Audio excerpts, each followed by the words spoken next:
Siya ipinanganak noong ika-1 ng Pebrero, 1863 at ang kanyang mga magulang ay sina Vicente Panganiban at si Juana Enverga Panganiban na nagmula sa Mauban, Quezon. At sinasabi na sa murang gulang, siya ay tinuruan ng kanyang nanay at sa isang buwan lang natutunan niya ang kartilya. At siya ay natuto ng katesismo dahil na rin sa pamamatnubay ng kanyang nanay na si Juana. Siya ay pinakapanganay sa tatlong magkakapatid at siya ay tinatawag na Pepe o Ote. Kaya nga ang tawag sa kanya ni Jose Rizal ay Tokayo. Kung makikita nyo ngayon sa archives ng UST, at nandoon pa rin po ito, ang mga grades ni Jose Maria Panganiban ay napakatataas at mas matataas pa kaysa kay Jose Rizal. Sa medisina, halos lahat ay sobresaliente or excellent. Kilala siya bilang isa sa mga pinakamatatalino Pilipino sa kanyang panahon. Sa Espanya, yung kanyang mga compatriots, nina Marcelo del Pilar, nina Mariano Ponce, nina Jose Rizal, nina Graciano Lopez Haina. Ang tawag sa kanya ay Jomapa el Vengador del Honor Filipino. In English, it's called Avenger of Filipino Honor. No? Mahina ang kanyang baga. Kaya nga may na-discover kaming isang sulat, napakatandang sulat na. Sulat naman ni Marcelo H. del Pilar na tiga Bulacan.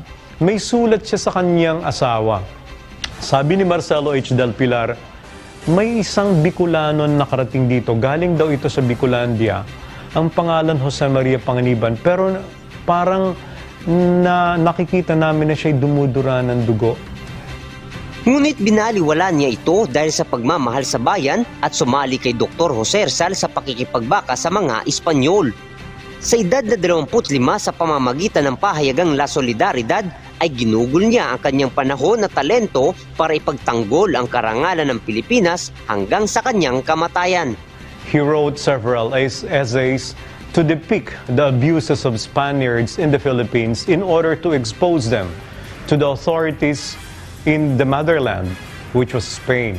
Ginamit niya ang kanyang talino, ang kanyang pluma, ang kanyang panulat, ang kanyang ballpen upang siya ay makapagsiwalat ng mga pang-aabuso, ng mga katiwalian, ng mga kamalian sa kanyang lipunan dito sa Pilipinas at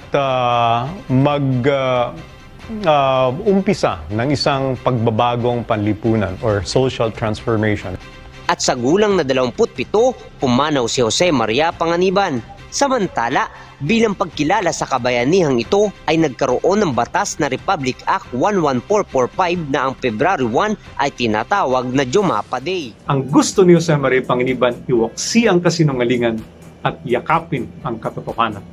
At yun po yung dapat nating pagtuunan sa konteksto ng mga pangyayari sa panahon natin ngayon. Mga kababayan, muli po isang mabunying araw ng kaarawan ni Jose Maria Panganiban sa sambayanang Pilipino. Mabuhay po ang bansang Pilipinas. Maraming salamat po.